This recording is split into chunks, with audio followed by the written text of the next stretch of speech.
Hello friends, welcome back to our channel Deepti Deepak's world. Last time మీకు నెల్లూరు చేపల పులుసు ఎలా చేసుకోవాలో చూపించాను కదా, అలాగే చందువలతో కూడా మట్టి సెట్టులో చేసి చూపించాను కదా చేపల కూర ఎలా చేయాలో.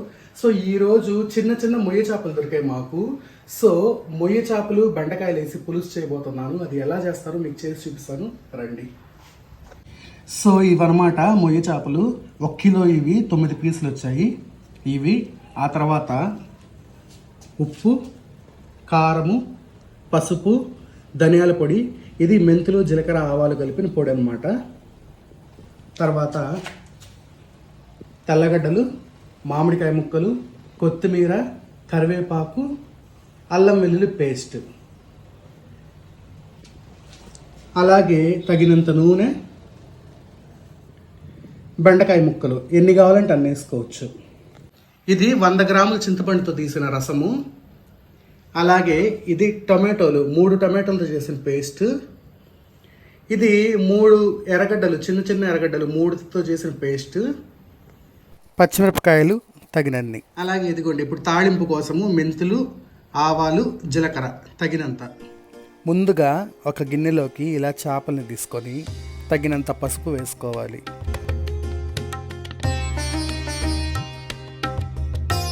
అలాగే తగినంత ఉప్పు కూడా వేసుకోవాలి.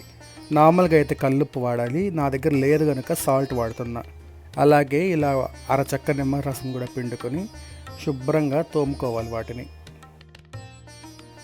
చేపలైతే మనం కొనుక్కున్నప్పుడు క్లీన్ చేసి ఇస్తారు, కానీ మనం కూడా వాటిని శుభ్రంగా ఒక 4-5 సార్లు ఇలా తోముకోవాలి. చూడండి, ఇప్పుడు నేను నీళ్లు పోసుకొని శుభ్రంగా కడుక్కుంటున్నాను. ఇలాగా కనీసం ఒక 4-5 సార్లు శుభ్రంగా కడుక్కోవాలి. ఇవి చూస్తున్నారు కదా, ప్రతి చేపలో కూడా ఇలాగా జన ఉంది, అంటే ఎగ్స్ అనమాట. సో ఇది చాలా టేస్టీగా ఉంటుంది, మీకు దొరికితే తప్పకుండా చేసుకోండి.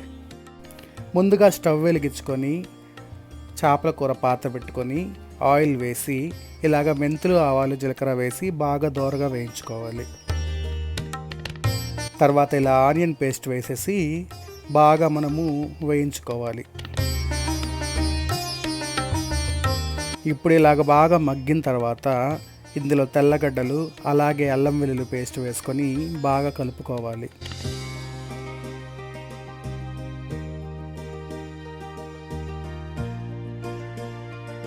ఇప్పుడు బాగా ఎర్రగా వేగింది కదా, ఈ సమయంలో మనము ఇలాగ టమాటా పేస్ట్ వేసి బాగా వేయించుకోవాలి. టమాటాలు వేగిన తర్వాత ఇప్పుడు సాల్ట్తో పాటు మిగిలిన పొడి మసాలాలు మొత్తం వేసుకోవాలి. ధనియాల పొడి, కారము, పసుపు ఇవన్నీ వేసుకోవాలన్నమాట. వేసుకొని బాగా కలుపుకోవాలి. ఆవాలు, జీలకర్ర పొడి తప్ప మిగతావన్నీ వేసేసి బాగా కలుపుకోవాలి. ఇది ఇప్పుడు బాగా వేగిపోయింది కదా, ఈ సమయంలో మనము 100 గ్రాముల చింతపండుతో తీసిన రసాన్ని ఇలా కలుపుకోవాలి.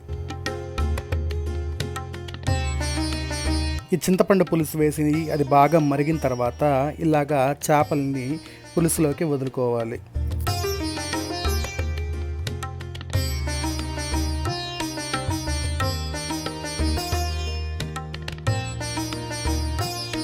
తప్పకుండా గుర్తుపెట్టుకోండి, ఇలా చేపల్ని వదిలిన తర్వాత గరిటెని ఎక్కువసార్లు పెట్టకూడదు. కావాల్సినప్పుడల్లా ఇలాగా పాత్రని పట్టుకొని ఇలా రౌండ్గా తిప్పుతూ మనము మిక్స్ చేసుకోవాలి, లేదంటే ముక్కలన్నీ చెదిరిపోతాయి. ఇలా చేప ముక్కల్ని పులుసులోకి వదిలి ఒక 5 నిమిషాలు ఉడికిన తర్వాత ఇలాగా మనకి ఎన్ని కావాల్సి వస్తే అన్ని బెండకాయ ముక్కల్ని యాడ్ చేసుకోవాలి. నేనైతే ఇక్కడ ఒక 10-12 బెండకాయలు వేసుకుంటున్నాను, మీ ఇష్టం. అవి ఉడికిన తర్వాత పుల్ల పుల్లగా రుచిగా ఉంటాయి కాబట్టి మీ ఇష్టం వచ్చినన్ని బెండకాయలు వేసుకోవచ్చు.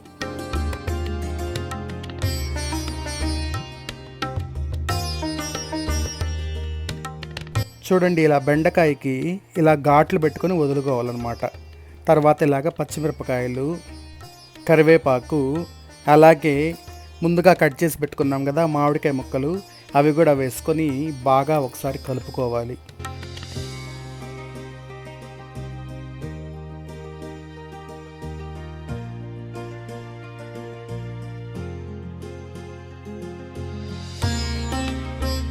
చూస్తున్నారు కదా, ఈ విధంగా గిన్నెను పట్టుకొని ఇలా తిప్పుతూ కలుపుకోవాలి.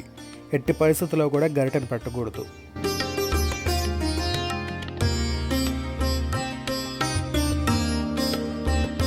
ఇప్పుడు కొత్తిమీరను కూడా వేసుకొని కాసేపు మూత పెట్టి ఉడికించుకోవాలి.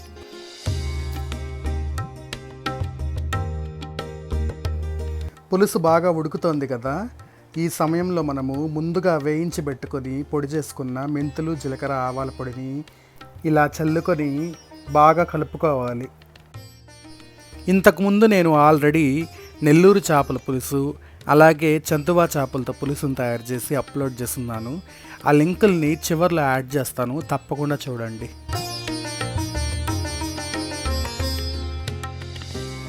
చూస్తున్నారు కదా, మన పులుసు బాగా ఉడికిపోయింది. ఇప్పుడు ఇక దీన్ని ఇలా బౌల్లోకి తీసుకుందాం. ఎప్పుడు కూడా దోసల గరిటెతో లేదా ఇలా పల్చగా ఉండే గరిటెను పెట్టి చేప ముక్కలు తీసుకుంటే విరగకుండా వస్తాయి. ఇలాగ గిన్నెలోకి తీసుకున్న తర్వాత కాస్త కొత్తిమీర జల్లి సర్వ్ చేసుకోవడమే.